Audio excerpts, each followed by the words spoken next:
Hello বন্ধুরা, তো কেমন আছো সবাই? আমরা আবারও চলে এসেছি তোমাদের মাঝে আরো নতুন একটি মুভি নিয়ে। মুভির শুরুতে আমরা দেখতে পাই একটি ছেলে এবং একটি মেয়ে জঙ্গলের রাস্তা দিয়ে গাড়ি চালিয়ে যাচ্ছিল। ঠিক তখনই তাদের গাড়ির সামনে একটি আলো রশ্মি এসে পড়ে এবং তাদের গাড়িতে অ্যাক্সিডেন্ট করে। অ্যাক্সিডেন্টের পর দেখা যায় ছেলেটি অজ্ঞান হয়ে সিটের উপরে পড়ে এবং সে জ্ঞান ফেরার পরে দেখে তার স্ত্রী তার পাশে নেই। আসলে তারা দুজনে স্বামী স্ত্রী ছিল। ছেলেটির জ্ঞান ফেরার পরে সে অনেক কনফিউজড হয়ে যায়। সে গাড়ি থেকে বের হওয়ার পর তার মনে হচ্ছিল যেন পুরো পৃথিবী এলোমেলো হয়ে গিয়েছে। সেই গাড়ি থেকে বেরিয়ে এদিক ওদিক হাঁটতে লাগে এবং তার স্ত্রীকে খুঁজতে লাগে। আসলে তার জ্ঞান ফিরেছে অনেক বছর পর, কিন্তু তার সাথে এতদিন কি হয়েছে তার কিছুই মনে নেই। ছেলেটি তার স্ত্রীকে না পেয়ে পাগলের মতো ছোটাছুটি করছে। শেষ পুরো শহর জুড়ে তার স্ত্রীকে খুঁজে বেড়াচ্ছে, কিন্তু কোথাও মিলছে না তার স্ত্রী। ছেলেটি যখন শহরের মধ্যে তার স্ত্রীকে খুঁজছিল তখন তার সামনে একটি লোক এসে তার দিকে বন্দুক তাক করে। সেই লোকটি যখন ইথেন ছেলেটির উপরে গুলি ছুটতে যায় তখন সেই লোকটিকে একটি মহিলা পিছন থেকে গুলি মেরে মেরে ফেলে এবং ইথেন নামে ছেলেটির জীবন বাঁচিয়ে নেয়। এবার সেই ইথেনের কাছে যায়। ইথেনের কাছে গিয়ে বলে, তোমার কোনো ভয় নেই, তুমি আমার সঙ্গে চলো, তারপর আমরা দুজনে মিলে তোমার স্ত্রীকে খুঁজে বের করবো।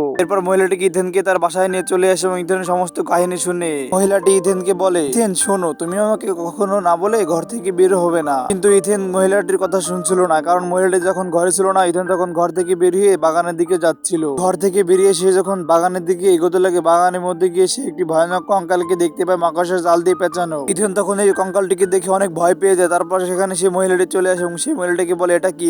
মহিলাটি বলে, এটা একটা আর্টিফিশিয়াল কঙ্কাল, তুমি এটা দেখে কখনো ভয় পেও না। এরপর আমরা দেখতে পাই ইথেন ঘরের মধ্যে হাঁটাহাঁটি করছিল। তখন ইথেনের স্ত্রীর কথা খুব মনে পড়ে যায়। তখন ইথেন মহিলাটিকে না বলে তার গাড়ি নিয়ে তার স্ত্রীকে খোঁজার জন্য বেরিয়ে যায় রাতের বেলায়। ইথেন খুব ভয়ে ভয়ে তার গাড়ি নিয়ে এগোচ্ছিল তার ঘরের দিকে, কিন্তু সে যখন তার ঘরে গিয়ে পৌঁছে দেখে তার ঘরের দরজা ভিতর থেকে লক করা। তখন সে একটি কুড়াল দিয়ে তার ঘরের দরজা ভেঙে ভিতরে ঢুকে এবং দেখে একটি মহিলা তার দিকে গুলি তাক করে দাঁড়িয়ে আছে। ইথেন যখন মেয়েটিকে বলে, তুমি আমার ঘরের মধ্যে কি করো, তখন দেখা যায় ওখানে ভয়ানক একটি জম্বি আসে এবং জম্বিটিকে আটকানোর জন্য মেয়েটি ঘরের দরজা আটকানোর চেষ্টা করে, কিন্তু সে তার শক্তির সাথে পারছিল না। তারপর ছেলেটি দৌড়ে গিয়ে আটকানোর চেষ্টা করে, তারা দুজন মিলেই পারছিল না। তারপর দেখা যায় জম্বিটির নগুল কেটে পড়ে যায়। তখন মেয়েটি এবং ছেলেটি দরজাটি আটকে দেয়। মেয়েটি দরজাটির কাছে দাঁড়িয়েছিল, তখন জম্বিটি দরজার গ্লাস ভেঙে মেয়েটির গলা চেপে ধরে। এরপর ইথেন তার হাতে থাকা কুড়াল দিয়ে জম্বির মাথায় অনেক জোরে জোরে আঘাত করতে লাগে। তারপর জম্বি আঘাত পেয়ে নিচে বেহুশ হয়ে পড়ে যায়। তারপর তারা সবাই মিলে রাতে ওখানে ঘুমিয়ে যায় এবং সকালে যখন ইথেন ঘুম থেকে উঠে দেখে চারিদিকে শুধু রক্ত আর রক্ত। ইথেন সকালে দেখে সে অপরিচিত মহিলা এবং তার বাচ্চাটি ওখানে মরে পড়ে আছে, কে যেন তাদেরকে খেয়ে মেরে ফেলে রেখেছে।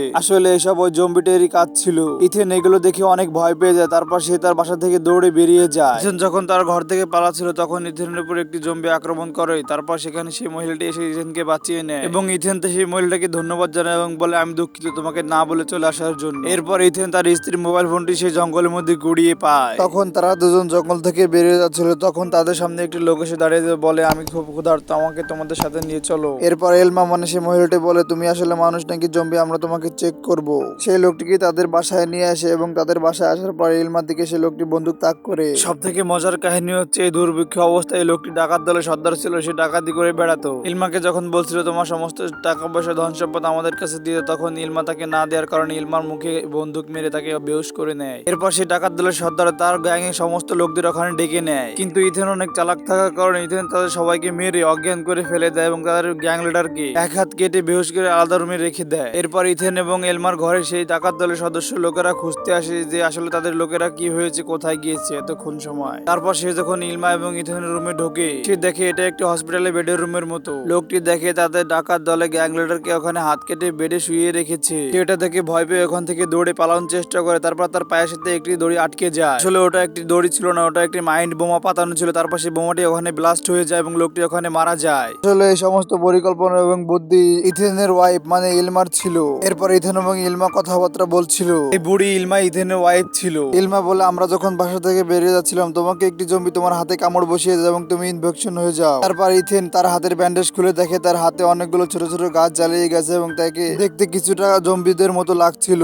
এরপর ইলমা তাকে এক এক করে সমস্ত কথা বলতে শুরু করে দেয়। ইলমা বলে, আমি দিনের পর দিন তোমাকে সব মানুষের মতো বাঁচিয়ে রেখেছি, কারণ তোমার যদি মানুষের মতো বেঁচে না থাকতো তাহলে এতক্ষণ তুমি জম্বি হয়ে মারা যেতে। তোমাকে আমি মানুষের মাংস খাইয়ে বাঁচিয়ে রেখেছি, কারণ মানুষের মাংস না খেলে জম্বিরা মারা যায়। তারপর দেখা যায় আমরা গল্পের পূর্বে চলে যাই ইথেন এবং ইলমা ইলমার প্যারেন্টস এর সঙ্গে দেখা করতে যায় ইথেনকে নিয়ে। এরপর ইলমার বাবা লক্ষ্য করে ইথেনের আচরণ যেন অন্যরকম লাগছে।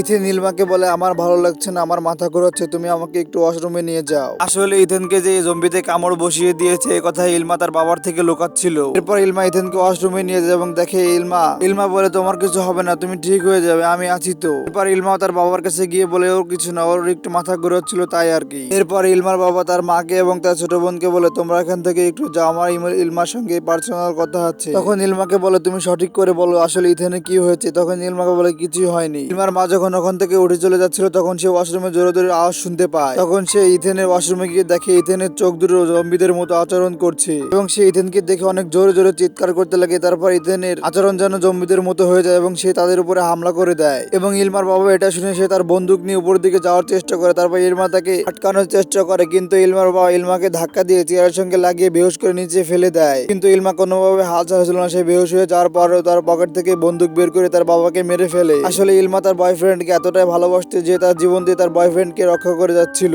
ইলমা উপরে গিয়ে দেখে তার মা এবং তার ছোট বোনকে ইথেন মেরে ফেলেছে। এরপর আমরা দেখতে পারি ইলমা ইথেনকে সবকিছু বুঝিয়ে বলার পরে ইথেন অনেক কান্না করছে। ইথেন তখন বুঝতে পারে ইলমা তার আসল ওয়াইফ। ইলমা এখন বুড়ি হয়ে গিয়েছে আর ইথেন জোয়ান থাকার কারণ হচ্ছে ইথেন একটা জম্বি, আর জম্বিরা কখনো বুড়ো হয় না বা মরে না। ইলমা ইথেনকে ওয়াদা করেছিল তার বিয়ের সময় যে তোমার যাই কিছু হোক না কেন আমি তোমাকে কখনোই ছেড়ে চলে যাব না। ইলমা বলে আমি তোমার জন্য সবকিছু করেছি, তোমার জন্য আমি অনেক মানুষকে মেরে ফেলেছি, তোমার জন্য আমি আমার নিজের জীবনকে মৃত্যুর মুখে ঠেলে দেওয়ার জন্য দ্বিধাদ্বন্দ্ব বোধ করি নাই। শান্ত মানুষকে ধরে ধরে আমি মেরে তাদের মাংস খাইয়েছি তোমাকে আমি জীবিত রাখার জন্য। এরপর ইথেন ইলমার ভালোবাসা বুঝতে পেরে চোখ দিয়ে তার একে একে পানি পড়ছিল। ইলমা বলে আমি তোমার জন্য অনেক কিছু করেছি, আমি আর পারছি না, এখন আমি তোমার সাথে জম্বি হয়ে থাকতে চাই, এতে করে আমরা দুজন আবার জম্বির মতো বাস করতে পারি এবং সারা জীবন একে অপরের সাথে থাকতে পারি। কিন্তু ইথেন তার স্ত্রীকে জম্বি হয়ে যাওয়া দেখতে যাচ্ছিল না, জন্য সে একটি বন্দুক দিয়ে তার নিজের মাথায় গুলি করে, কিন্তু সে মরে না। সে আসলে জানতো না যে জম্বিরা কখনো মরে না। তারপর হঠাৎ করে ইলমা দেখে যে ইথেন আস্তে আস্তে জম্বি হয়ে যাচ্ছে। তাকে যদি এখন কোনো মানুষের মাংস না দেওয়া হয় তাহলে সে ইয়াং থাকবে না